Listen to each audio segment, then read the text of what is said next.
Sa Ninoy Aquino Avenue dito sa Barangay Santo, yung station dito na Ninoy Station.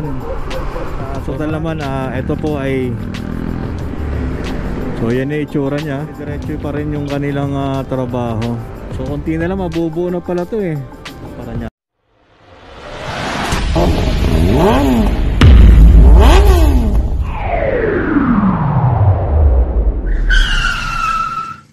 MG Motorvlog. Please subscribe and like and share. Hello mga ka-MG, hello mga kababayan at welcome back muli sa ating panibagong vlog. So ngayon po ay Monday.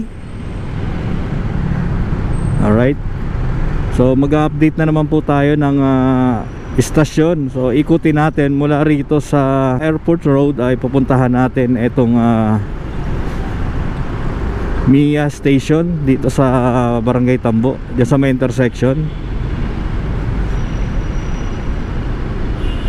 para mapakita ko po sa inyo kung ano na ba yung mga naging development ng project itong mga elevated railway ng LRT.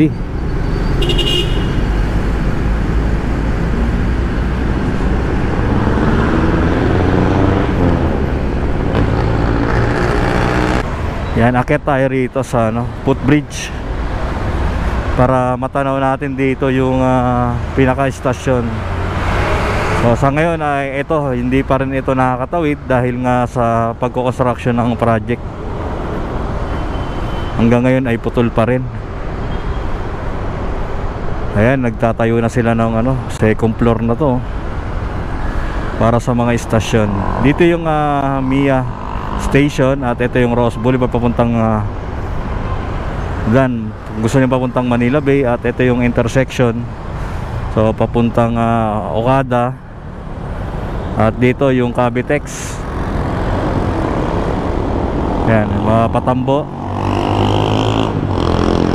Sa ngayon napapansin natin na medyo malaki na nga yung progress ng LRT rito.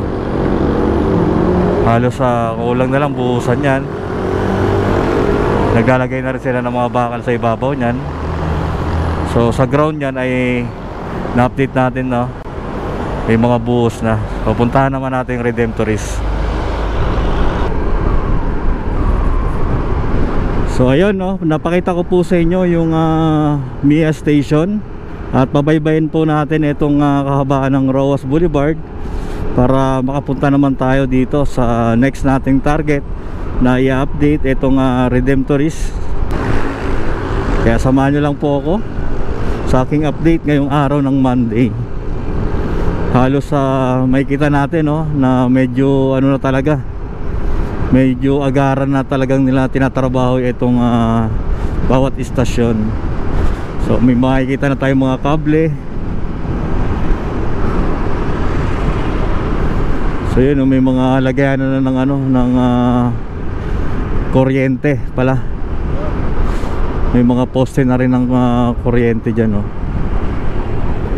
dahil nga po ito magpapatakbo rito ay electricity. Kaya ganito yung kanilang setup. Okay, andito na nga tayo sa Redemptorist Church. Ito dito sa kaliwa natin yung Baclaran Station na iduduktong dito mula ron sa luma, doon sa papasok. Dahil nga po ang plano ng local LGU ng Parañaque ay itong istasyon na ito para sa mga kababayan natin na bibisita rito sa Baclaran Church.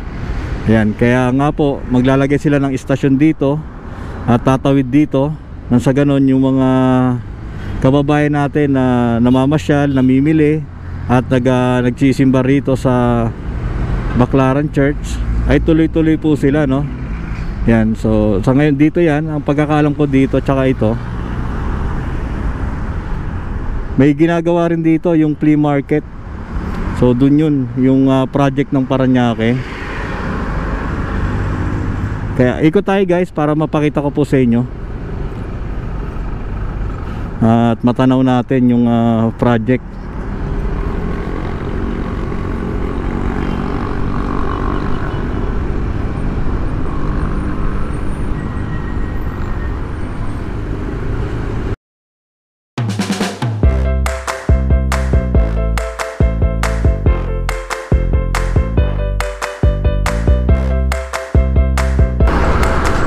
Ayan, City of Dreams. Sa mga nakakamiss ng City of Dreams, ito.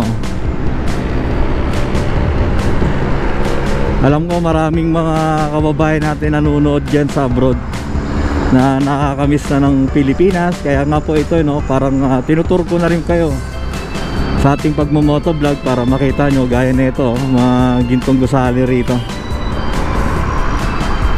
COD, Nobu. Dahil dito yung bumaybay na yung yung pangalawang paggawa ng tren. Dati ang nakikita lang natin yung isang side, pero ngayon both side na yan, meron na yan. Nakikita natin sa mga update din ng mga nag-update dito sa LRT.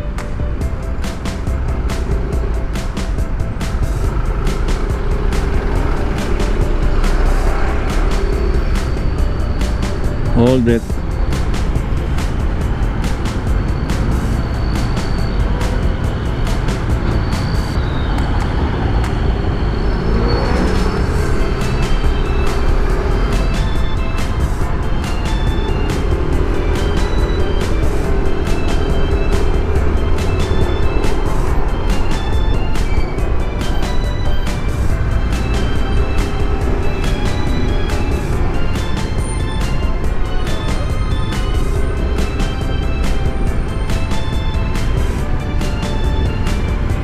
Ayan, ito yung tsura ng malipitan dito ng ginagawang istasyon.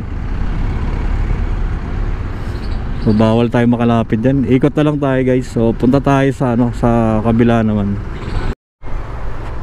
Okay, dito tayo ngayon guys sa seaside, no, Duman. So dati dito kami parating nagbo-vlog para makita ninyo itong pagkabit natin ng mga bawat girder. Yun lang, di ata makakadaan Lalapitan sana natin yung stasyon. Kaso hindi tayo makakatagos.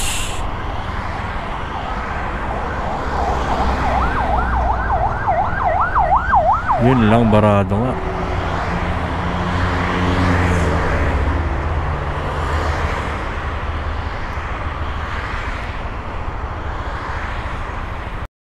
Okay, so dahil hindi nga tayo makadaan, may ginagawa yung mga workers dito. Ang gagawin na lang natin guys, doon na lang tayo sa PITX mismo kukuha ng video. So kita-kits tayo guys.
Okay, no? After natin mapakita po sa inyo yung 4 na estasyon, at nagtungo naman tayo rito sa Ninoy Aquino Avenue dito sa Barangay Santo Niño upang ipakita rin po ang isa sa ginagawa rito ng ating gobyerno. Ito yung estasyon dito na Ninoy Station. So marami nga po nagsasabi sa atin na sana palitan na lang daw ito ng Santo Niño Station. Total naman ito po ay dito mismo sa barangay. So yan yung itsura nya.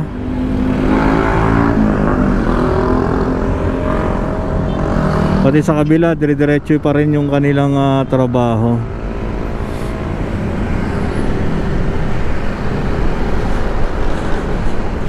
So may mga nilagay sila rito, mga poste, oh, signage.